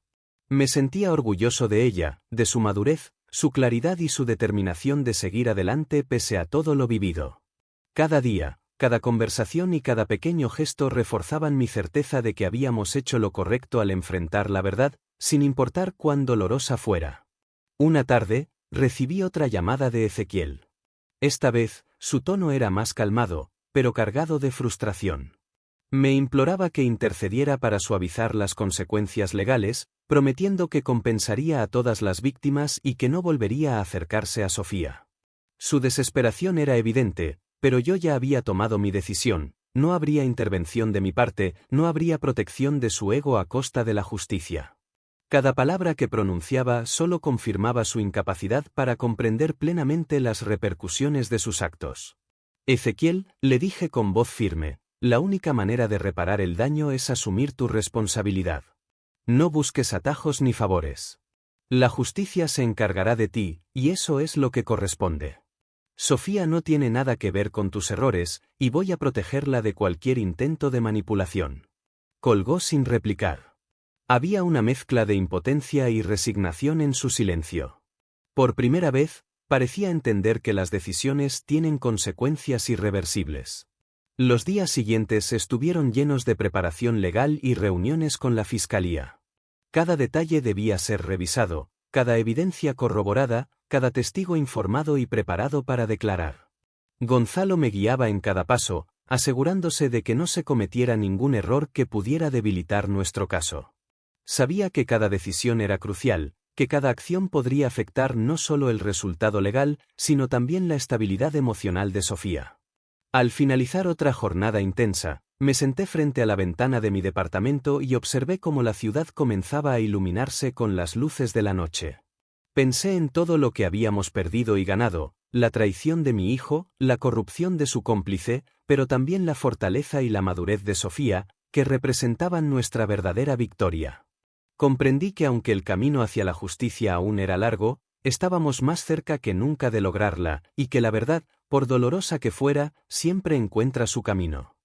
La mañana de la audiencia de declaración de culpabilidad llegó con un cielo gris que parecía reflejar la gravedad del momento. Caminábamos hacia el tribunal, Sofía y yo, y cada paso se sentía como un recordatorio de todo lo que habíamos atravesado. La ciudad de Buenos Aires, normalmente vibrante y bulliciosa, parecía haberse detenido en un silencio respetuoso ante la inminencia de la justicia. Sofía, con apenas 18 años, caminaba a mi lado con la cabeza erguida, sus ojos reflejaban madurez y determinación, y sentí un orgullo indescriptible. Aquel momento no solo representaba la conclusión de años de traición y dolor, sino también un nuevo comienzo para ella, libre de las sombras del pasado. Al llegar al tribunal, fuimos recibidos por Gonzalo, nuestro abogado de confianza, quien nos explicó los últimos detalles de la audiencia. Ezequiel y Laura ya estaban allí, acompañados por sus abogados defensores. La tensión era palpable, cada mirada, cada gesto, cada respiración parecía medir la magnitud de lo que estaba por suceder. La fiscal Cabrera nos recibió con un gesto serio pero cordial, y explicó que la audiencia se enfocaría en la declaración de culpabilidad de ambos, lo que podría reducir significativamente las penas, siempre y cuando aceptaran colaborar plenamente y asumir la responsabilidad de sus actos. Cuando comenzó la audiencia, Ezequiel se levantó ante el juez con evidente nerviosismo. Su postura, aunque erguida, no lograba ocultar la fragilidad emocional que lo había acompañado desde que se iniciaron los procedimientos judiciales. Laura lo acompañaba, su semblante reflejaba una mezcla de arrepentimiento y resignación. Los abogados defensores hicieron una breve presentación, explicando que sus clientes deseaban declararse culpables y cooperar con la justicia, en un intento de minimizar el sufrimiento de las víctimas y de Sofía, cuya estabilidad emocional debía ser preservada. La fiscal inició su intervención recordando la magnitud de los crímenes cometidos. Cada paciente afectado, cada fraude, cada falsificación documental estaba registrado y perfectamente documentado. Mientras escuchaba, recordé con claridad a cada persona que había confiado en Ezequiel, a cada familia que había sufrido por decisiones egoístas y criminales.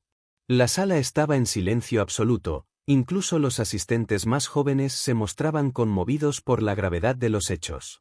Sentí una mezcla de tristeza y alivio, tristeza por todo el daño causado, pero alivio porque, al fin, la justicia comenzaba a hacerse presente de manera tangible. Fue mi turno de hablar.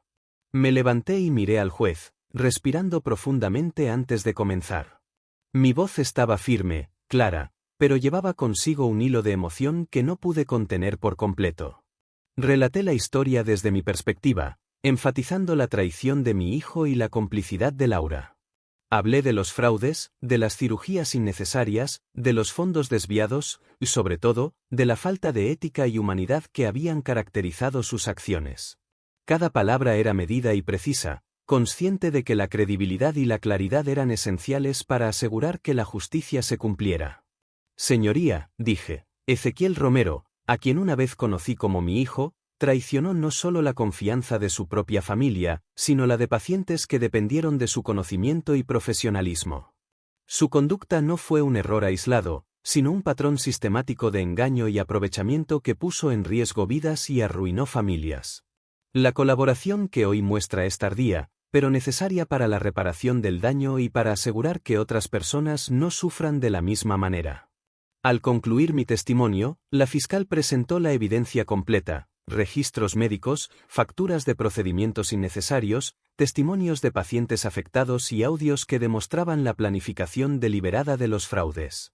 Cada documento reforzaba la magnitud de los crímenes y confirmaba que la declaración de culpabilidad era el camino más adecuado para garantizar justicia y reparación. Gonzalo me dio un breve asentimiento, confiaba en que había hablado con claridad y firmeza, y que la evidencia respaldaba cada palabra que había pronunciado. Cuando Ezequiel tomó la palabra para declarar su culpabilidad, su voz temblaba, revelando una vulnerabilidad que jamás había mostrado en su vida adulta. Admitió cada cargo: estafa agravada, falsificación de documentos y negligencia médica. Expresó arrepentimiento, prometió reparar el daño en la medida de lo posible y aseguró que nunca volvería a acercarse a Sofía ni a influir en su vida. Laura, por su parte, también admitió su participación, detallando cómo había colaborado en los fraudes y reconociendo que sus acciones habían sido totalmente inapropiadas e ilegales. Ambos manifestaron que la cooperación plena era la única manera de restituir parcialmente el daño causado y proteger a su hija de sufrir más consecuencias. El juez escuchó atentamente, y durante varios minutos hubo un silencio absoluto mientras evaluaba la sinceridad de sus declaraciones y la validez de la evidencia presentada. Finalmente, indicó que la aceptación de culpabilidad sería tomada en cuenta para la sentencia, lo que podría reducir significativamente los años de prisión, siempre y cuando cumplieran con todas las obligaciones legales y financieras derivadas de sus crímenes. Era un paso decisivo, y aunque no eliminaba el dolor ni las consecuencias, representaba una ruta clara hacia la justicia. Al salir del tribunal, sentí un peso enorme levantarse de mis hombros. Sofía caminaba a mi lado, su semblante tranquilo pero concentrado. Le expliqué que la aceptación de culpabilidad no significaba que sus padres fueran perdonados, sino que era una forma de acelerar la justicia y protegerla a ella de impactos emocionales innecesarios. Su mirada reflejaba comprensión y madurez, y me sentí orgulloso de cómo estaba manejando la situación. Era evidente que, a pesar de la juventud, estaba construyendo un carácter fuerte y resiliente. Esa noche, mientras revisábamos los documentos finales y planificábamos los próximos pasos legales, recibimos una carta de Laura a través de Gonzalo. En ella reiteraba su arrepentimiento y su compromiso de mantener a Sofía protegida. Prometía no intentar contacto durante los primeros años de su condena y aseguraba que su enfoque estaría en cumplir con sus responsabilidades legales. Me conmovió ver que, incluso en medio de la adversidad, había un reconocimiento genuino de la necesidad de proteger a la hija de ambos. Era un acto de responsabilidad que, aunque tardío, demostraba conciencia y madurez. Los días siguientes estuvieron llenos de gestiones administrativas, revisión de evidencias y coordinación con las víctimas.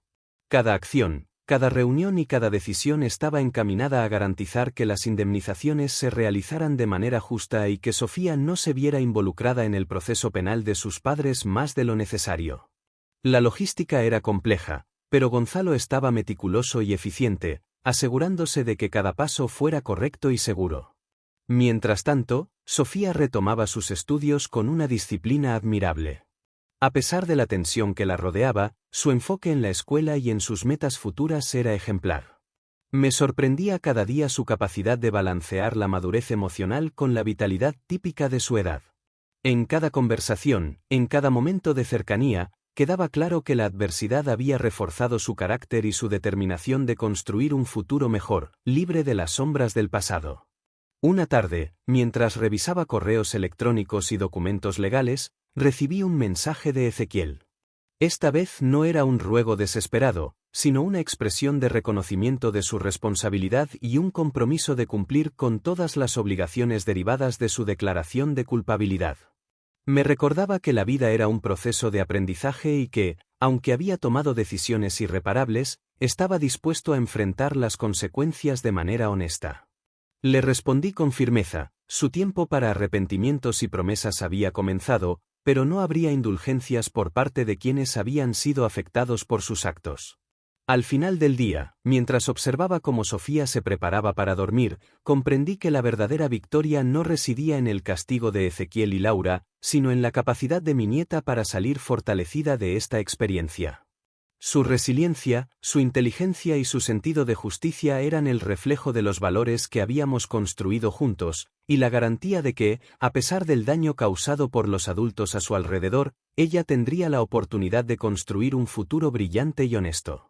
El proceso judicial continuaría, pero ese día habíamos logrado un hito crucial: la aceptación de culpabilidad de ambos implicados, la protección de Sofía y el inicio del camino hacia la reparación para las víctimas. Mientras me sentaba junto a ella esa noche, me sentí reconfortado por saber que, aunque la historia de traición y dolor había dejado cicatrices profundas, estábamos avanzando hacia un cierre justo y necesario. La justicia, aunque dolorosa, comenzaba a tomar forma, y la vida seguía, ofreciendo la posibilidad de reconstrucción y esperanza. Las semanas siguientes a la declaración de culpabilidad transcurrieron con una intensidad que apenas podía describir. Cada día traía nuevas gestiones legales, encuentros con víctimas y reuniones con Gonzalo para asegurar que todos los procedimientos se cumplieran sin contratiempos. Aunque el peso emocional seguía siendo enorme, sentí un alivio silencioso. Por primera vez en años, la situación estaba bajo control y avanzaba hacia un cierre justo. Sofía, por su parte, demostraba una madurez sorprendente. Su compromiso con sus estudios y su bienestar emocional me llenaba de orgullo y me recordaba por qué había decidido actuar con firmeza desde el principio. Ezequiel y Laura estaban obligados a presentarse periódicamente ante el tribunal para formalizar los acuerdos de cooperación y las indemnizaciones a las víctimas. Gonzalo me explicó que estas audiencias no solo servían para registrar sus compromisos, sino también para evaluar su conducta y asegurarse de que no intentaran evadir responsabilidades. Aunque sus vidas habían cambiado drásticamente, seguían siendo parte del proceso de justicia, y cada paso era monitoreado con precisión para proteger a Sofía y garantizar que las víctimas recibieran reparación.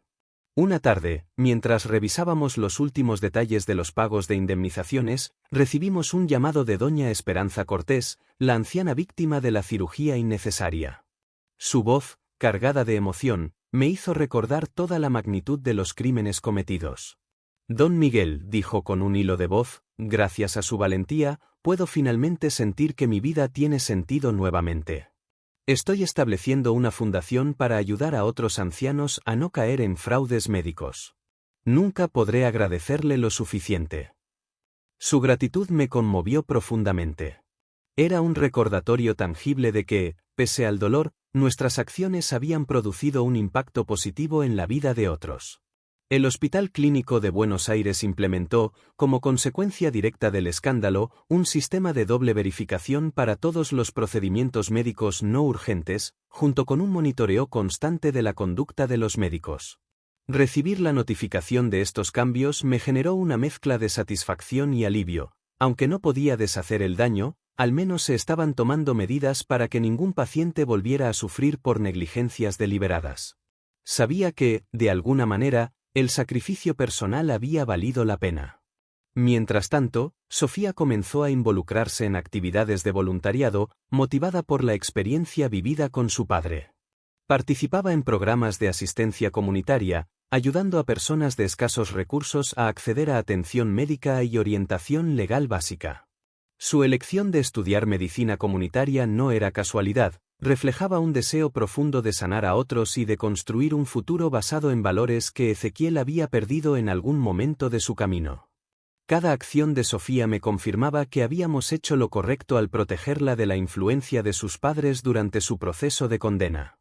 Los primeros meses de encierro para Ezequiel y Laura fueron complicados, pero la colaboración con las autoridades penitenciarias permitió que ambos mantuvieran un perfil bajo y enfocado en la rehabilitación. Laura respetó su promesa y evitó cualquier contacto con Sofía, concentrándose en trabajos administrativos dentro de la prisión y programas de formación. Ezequiel, por su parte, trabajaba en la biblioteca de la prisión, completando cursos de rehabilitación y reflexionando sobre sus errores.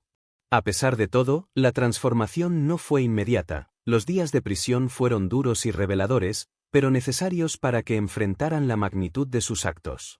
Un día, recibí un informe detallado de Gonzalo sobre la situación de Ezequiel. Había participado en talleres de ética médica, lectura crítica y apoyo a otros internos con problemas similares a los que él había causado. Su comportamiento era vigilado de cerca, y los informes destacaban que, aunque físicamente deteriorado y emocionalmente quebrado, mostraba signos de comprensión y arrepentimiento. La persona que una vez había puesto la codicia por encima de la vida de otros comenzaba a reconocer la gravedad de sus decisiones. Sin embargo, yo mantenía clara mi postura. Mi relación con él había terminado el día que me negó la transfusión de sangre y nada cambiaría eso. Sofía y yo seguimos estableciendo rutinas familiares sólidas. Desayunábamos juntos, revisábamos sus tareas y compartíamos conversaciones sobre ética, responsabilidad y justicia. Aunque nunca hablamos extensamente sobre su padre ni sobre Laura, cada palabra y acción tenía la intención de reforzar su comprensión de los valores que debían guiar su vida. Cada logro académico, cada gesto de compasión hacia otros, era una confirmación de que la resiliencia y la integridad podían florecer incluso en medio de un entorno familiar complicado. Un día, mientras revisábamos las cartas de víctimas agradeciendo la reparación recibida, me sorprendió la cantidad de historias de vida transformadas gracias a nuestra intervención. Personas que habían perdido ahorros, confianza y tranquilidad, ahora comenzaban a reconstruir sus vidas. Cada carta era un recordatorio de que, aunque Ezequiel y Laura habían causado un daño irreparable, sus actos tardíos de cooperación y la valentía de Sofía y Mía habían permitido que otros tuvieran una segunda oportunidad. Mientras tanto, los medios locales continuaban cubriendo el caso, aunque con menos intensidad que durante el juicio. Sin embargo, algunas publicaciones destacaban la transformación de Sofía y la implementación de nuevas políticas médicas en los hospitales, posicionándola como un ejemplo de resiliencia y compromiso ético en la comunidad. Esto generaba en ella un sentido de responsabilidad que la motivaba a mantenerse firme en sus estudios y acciones. Yo, como abuelo y mentor, me aseguraba de que su éxito y reconocimiento no desviaran su atención de la humildad y la dedicación que habían sido esenciales para su formación. Durante este periodo, decidí también enfocarme en actividades de voluntariado dirigidas a personas mayores. Compartía mi experiencia con aquellos que podían estar siendo víctimas de abusos financieros o familiares, enseñándoles a identificar señales de alerta y a protegerse de situaciones similares a las que habíamos enfrentado. Esta labor no solo me daba un propósito renovado, sino que también servía como una extensión de la justicia que habíamos buscado, prevenir que otros sufrieran lo que nosotros habíamos atravesado. Una tarde, mientras revisaba documentos legales con Gonzalo, recibimos un informe final sobre los pagos de indemnizaciones. La cifra total, aunque menor que el daño moral e irreversible causado, representaba una reparación significativa para las víctimas. La justicia económica no podía deshacer el sufrimiento, pero al menos permitía que algunos comenzaran a reconstruir sus vidas. Gonzalo destacó que, aunque Ezequiel y Laura quedarían en bancarrota y con un historial criminal, sus acciones tardías de cooperación podrían ser consideradas para futuras evaluaciones judiciales, aunque nunca eliminarían la responsabilidad total de sus crímenes. Esa noche, mientras miraba a Sofía dormir, reflexioné sobre todo lo que habíamos atravesado. La traición de Ezequiel, la complicidad de Laura, las consecuencias legales, el impacto en las víctimas y la resiliencia de mi nieta.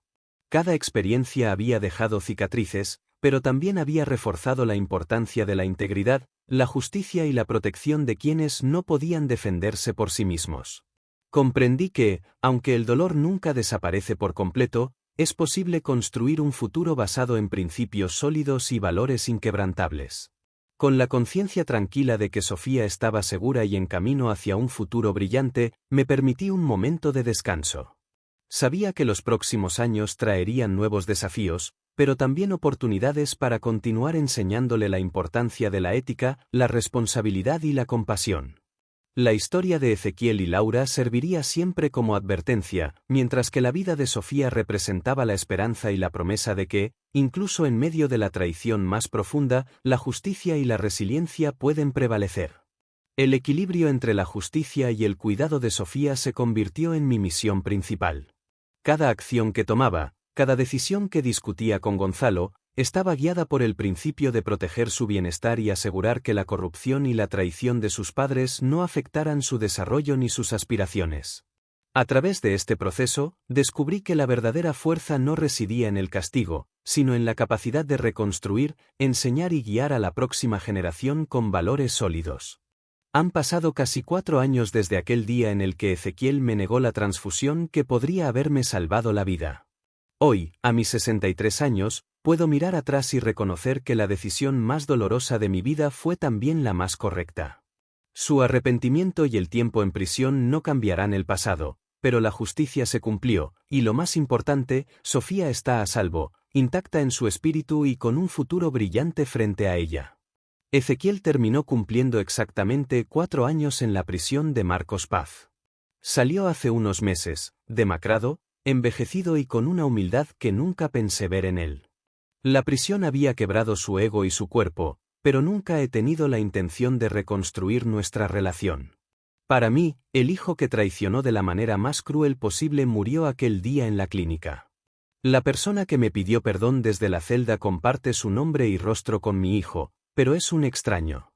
Desde su salida, Ezequiel trabaja en un pequeño comercio de barrio en Buenos Aires.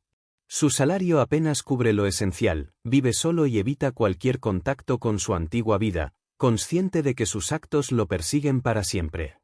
Laura, por su parte, salió de prisión 6 meses antes que Ezequiel.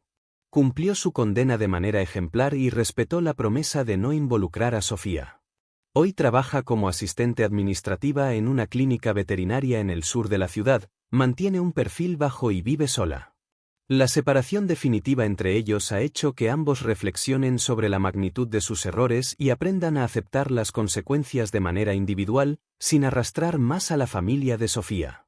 Mi relación con Sofía se consolidó en estos años como algo profundamente significativo. A sus 19 años, es una joven excepcional, brillante, compasiva y determinada. Terminó el bachillerato con honores y ahora estudia medicina en la Universidad de Buenos Aires, enfocándose en medicina comunitaria. Quiere trabajar con personas que no pueden costear atención privada, ayudando a comunidades vulnerables.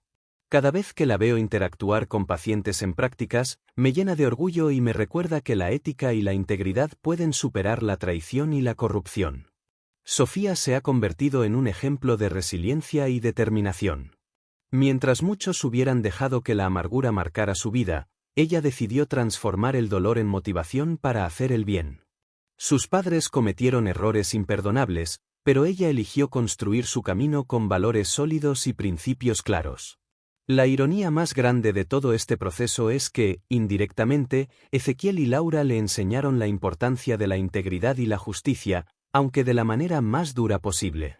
Durante estos años, mantuve contacto regular con algunas de las víctimas de los fraudes médicos de Ezequiel. Doña Esperanza Cortés, quien fue sometida a la cirugía innecesaria, recuperó su salud y estableció una fundación para ayudar a ancianos a evitar estafas médicas. Cada llamada o carta que recibía de las víctimas me recordaba que, aunque el daño no se puede borrar, es posible generar un impacto positivo y duradero a partir de la justicia. Ellos recuperaron algo más que dinero, recuperaron confianza, seguridad y dignidad. El hospital clínico, como resultado del escándalo, implementó protocolos más estrictos para supervisar procedimientos médicos y detectar irregularidades. Ahora, todas las cirugías no urgentes requieren segundas opiniones, y se monitorean los patrones de los médicos para prevenir conductas negligentes.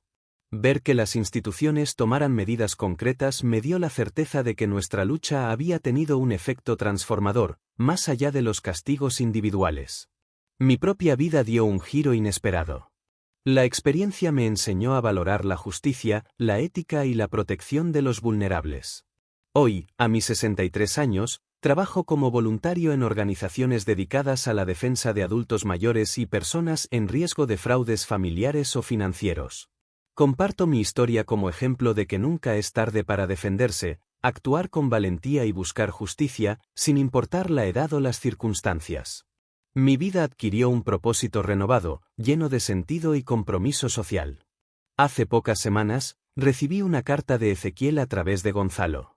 La escribió a mano, con una caligrafía temblorosa, expresando su arrepentimiento y su deseo de volver a formar parte de mi vida, aunque fuera de manera limitada. La leí varias veces junto a Sofía y decidimos responderle juntos. Le escribí que entendía su arrepentimiento, pero que nuestras heridas eran demasiado profundas para restaurar la relación. Le deseé buena suerte en su nueva vida, pero dejé claro que para mí, nuestra relación había terminado el día que me negó la transfusión en el hospital. Sofía comprendió mi decisión, lejos de resentirse, mostró madurez al aceptar que algunas heridas no se pueden reparar. La persona que escribió esta carta puede ser un buen hombre ahora, le expliqué, pero ya no es nuestro Ezequiel. El hijo que conocimos murió aquel día en la clínica. Sus ojos brillaban con comprensión, y sentí que habíamos logrado transmitirle la importancia de la justicia, la integridad y la responsabilidad. Ahora, mi vida gira en torno a Sofía, nuestras rutinas, su educación y su bienestar emocional. Las cenas familiares semanales se convirtieron en un espacio de aprendizaje, cariño y transmisión de valores. Discutimos ética, responsabilidad social y la importancia de proteger a quienes no pueden defenderse. Cada conversación, cada momento compartido, fortalece su carácter y nos une como familia de manera profunda, más allá de los lazos sanguíneos. He aprendido que el perdón no es obligatorio, ni para mí ni para Sofía. Es un proceso personal que llega solo cuando se está listo. Mientras tanto, concentramos nuestras energías en construir un futuro sólido, basado en principios éticos, respeto y apoyo mutuo. Sofía representa lo mejor de nuestra familia: inteligencia, compasión, integridad y resiliencia. Es mi verdadero legado, no solo material sino moral, y la alegría más grande de mi vida. Reflexionando sobre estos años, comprendo que la justicia y la valentía de actuar correctamente, aunque dolorosas, pueden transformar vidas. La historia de Ezequiel y Laura es una advertencia para quienes creen que la traición familiar quedará impune. Pero también es una historia de esperanza, porque demuestra que siempre es posible proteger lo que es correcto y criar a la próxima generación con valores sólidos, incluso después de la traición más profunda. Sofía, con su dedicación a la medicina comunitaria, su ética impecable y su espíritu compasivo, me recuerda todos los días que la integridad y la justicia prevalecen cuando se actúa con firmeza y responsabilidad. Mi hijo y su madre perdieron la oportunidad de redimirse plenamente, pero nuestra familia encontró la manera de reconstruirse desde el dolor, con respeto, amor y protección mutua. Mientras termino de escribir estas palabras en mi escritorio, mirando la ciudad de Buenos Aires al atardecer, me doy cuenta de que la decisión más difícil de mi vida fue también la más sabia. La traición de Ezequiel y Laura dejó cicatrices profundas, pero la justicia se cumplió y mi nieta florece como un ejemplo de lo que significa superar el dolor con integridad y determinación.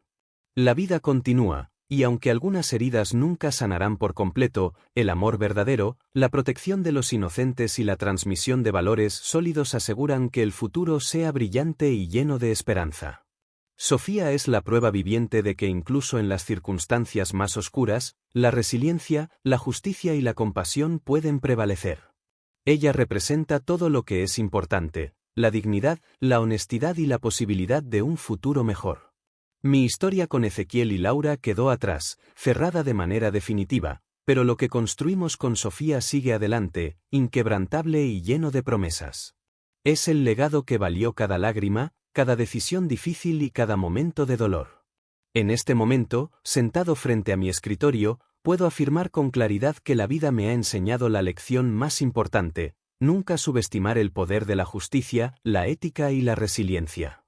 Aunque la traición fue devastadora, la recompensa de proteger a los que amamos, educar con el ejemplo y mantener nuestros principios intactos es incalculable. Sofía es mi triunfo más grande, y a través de ella, la historia de nuestra familia se renueva con esperanza, integridad y un futuro lleno de posibilidades.